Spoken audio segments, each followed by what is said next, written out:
उन्होंने ये कहा कि ये मोदी की गारंटी है जो सबसे परफेक्ट होती है। मोदी जी 2 बार हम लोगों को गारंटी दे चुके हैं कि जब आप एनपीएस और ओपीएस वालों को आप 14% कंट्रीब्यूशन दे रहे हो तो ईपीएस वालों को 1.16% दे रहे हो। हमारा काम होना है केंद्र सरकार से, जो जिम्मेदार है उसी से तो कहा जाएगा, उसी को सजा दी जाएगी। 2024 भी नज़दीक है क्योंकि चुनाव होने वाले हैं, तो क्या लगता है कि जिस तरह का जन सैलाब का उमड़ा था, सरकार दूर से के पास आपकी गुहार पहुंचेगी और इस पर काम करेगी? इधर का सारा खबर हम लोगों की बराबर बात तो चल रही है और लोग मंत्री लोग आश्वासन दे रहे हैं। अभी भी जब हमारी रैली हो चुकी है उसके बाद भी जो है फ़ोन आए हैं कि आप लोग बात करिए, पर ये एक तरीके से आंदोलन को कमज़ोर करने की कोशिश होती है कि हम बात कर रहे हैं तो हम लोग यहाँ पे आके कहते हैं कि बात हो रही है। और पूरे देश से लोग आए हुए हैं, तो सबका उत्साह है कि हम लोग जो अब की से फाइनल डिसीजन करके यहाँ से जाएं। अच्छा, हम लोगों की कोई ऐसी बड़ी मांग नहीं है। हमारी मांग तो ये है कि हमको जो है 7,500 रुपये महीना पेंशन दिए और मेडिकल फैसिलिटी दी जाए। जब 2014 में कोश्यारी कमेटी ने ये रिपोर्ट दे दी थी कि आपको जो है 3,000 रुपये महीना पेंशन मिलेगी और उसके बाद आपको डीए मिलेगा, वो अगर लागू हो गई होती तो अब तक तो 8-9 हज़ार रुपये वैसी पेंशन हो जाती। अच्छा, मोदी जी का ये है, मोदी जी ने कई बातें कही, अभी रिसेंटली कही हैं, बहुत पुरानी नहीं। उन्होंने कहा कि महिलाएं, हमारे जो 4 उन्होंने दिए कि हमारे लिए कौन कौन महत्वपूर्ण, उसमें महिला थी। आप देख रहे हैं कि महिलाएं कितनी बड़ी संख्या में उसमें अनशन में बैठे हुए हैं और उनकी बात नहीं सुनी जा रही। दूसरा, उन्होंने ये कहा कि ये मोदी की गारंटी है जो सबसे परफेक्ट होती है। मोदी जी 2 बार हम लोगों को गारंटी दे चुके हैं, मार्च 2020 में और अगस्त 2021 में। उनकी गारंटी हमारे पास है। तीसरी बात, जो ये बीजेपी सरकार है ये पंडित दीनदयाल उपाध्याय के एक नारे अंत्योदय पे बनी है। अंत्योदय का मतलब है सबसे लाइन में सबसे पीछे खड़ा आदमी। आज की स्थिति में हमारा EPS 95 पेंशनर सबसे पीछे खड़े आदमी हैं, ना उनका मेडिकल कार्ड बनता है, ना राशन कार्ड मिलता है और सबसे कम उनको पेंशन 1171 मिलती है। तो इनका तो उदय कर दो, बस यही हमारा। 2014 के बाद ये कहा जा रहा था कि किसी भी कोई भी मांग अगर सुनवाई करवानी है तो एक बार मोदी जी से मिल लो। हाँ। तो आप तो 2 बार मोदी जी से मिल चुके हैं, तो क्या आश्वासन मिल रहा है? वो अभी जैसे हमारे राजावत जी ने कहा कि एक सेठ होता है, एक सेठ का मुनीम होता है।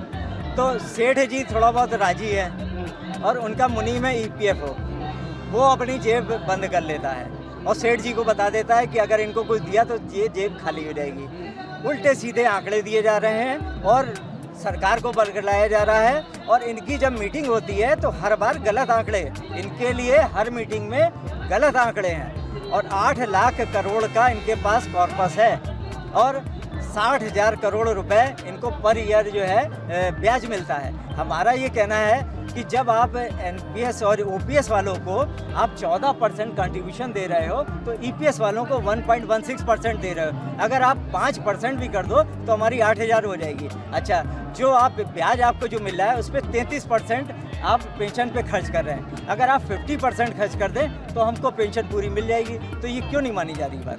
सर, जिस तरह 6 तारीख को आपने प्रेस क्लब में प्रेस कॉन्फ्रेंस करी, उसके बाद आपने कहा था कि रामलीला मैदान में जन सैलाब होगा। उसके बाद आपने कहा कि आमरण अनशन होगा जिस पर महिलाएं बैठेंगी। तो आज कितनी संख्या में महिलाएं हैं और क्या वाकई में ही आमरण अनशन होने वाला है? ये 70 से अधिक आपके सामने बैठी है महिलाएं, समझे। और उसके अलावा आमरण अनशन पे जो बैठने वाले लोग हैं महिलाओं के साथ में, वो भी तैयार है। हम लोग कोशिश ये कर रहे हैं कि वृद्ध लोग हैं और कहीं किसी के साथ कोई हादसा ना हो जाए, बड़ी बड़ी दूर से आए हैं, तो इसलिए सरकार हमारे इस मांग पे तुरंत निर्णय ले। अगर नहीं लेती है तो आमरण अनशन पे बैठ जाएंगे। लेकिन सर, क्या लगता है कि आपका अपना ही पैसा, अपने पैसे लेने के लिए यदि आपको भूख हड़ताल पर बैठना पड़े और 9-10 साल से आप लोग एजिटेशन कर रहे हैं, बावजूद उसके कि सरकार की आंखें आपकी तरफ गई नहीं है अभी तक, क्या कुछ होगा ये हड़ताल से? नहीं, अभी तो हम लोग चंद्रयान देख रहे हैं ना, पहुंचा है और स्वर्ग विमान हम लोग का तैयार है यहाँ पे। इस इतनी पेंशन में कौन खाना खा पाएगा?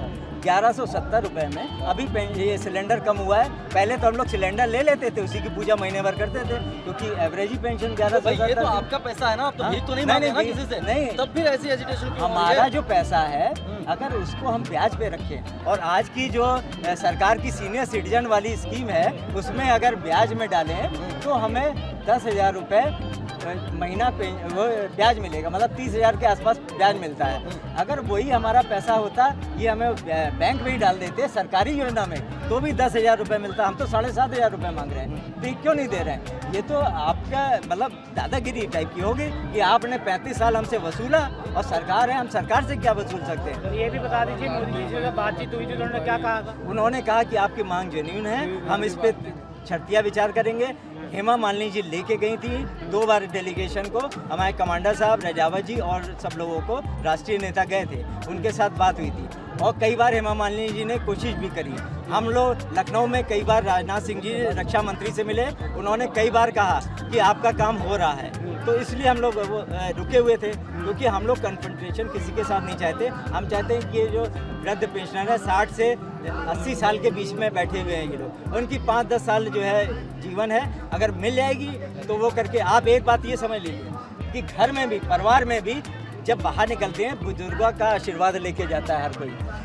परिवार तभी चलता है जब बुजुर्गों का आशीर्वाद होता है, और सरकार भी तभी चल पाएगी जब बुजुर्गों का आशीर्वाद मिलेगा। अगर श्राप दिया तो कोई फल नहीं पाएगा, भले ही आप 5 साल राज कर लो, 10 साल राज कर लो, बुजुर्गों का शाप जो है वो होगा। और सुप्रीम कोर्ट ने भी हमारे उसमें फेवर में 4/11/2022 को डिसीजन दिया है। उन्होंने कहा कि समान रूप से सबको जो है हायर पेंशन दी जाए। उसमें भी EPFO ने इतने अड़ंगे लगा दिए कि मरते दम तक हम लोग पूरा नहीं कर पाए। कितना संख्या वाला सर हैं? कितना संख्या वाला? 77 लाख पेंशनर हैं और 6.5 करोड़ जो वर्किंग एम्प्लॉइज हैं। इनके आप 2 का 4 का भी एवरेज लगा लो, बहुत बड़ा वोट बैंक है। बेकार ये लोग महिला, बैकवर्ड, शेड्यूल कास्ट, ये वो हमारे ही से बात कर लो, आप तो वैसी सरकार बन जाएगी। 2024 के चुनाव नजदीक है, तो मतलब मांगे पूरी नहीं हुई तो क्या वोट की चोट करेंगे?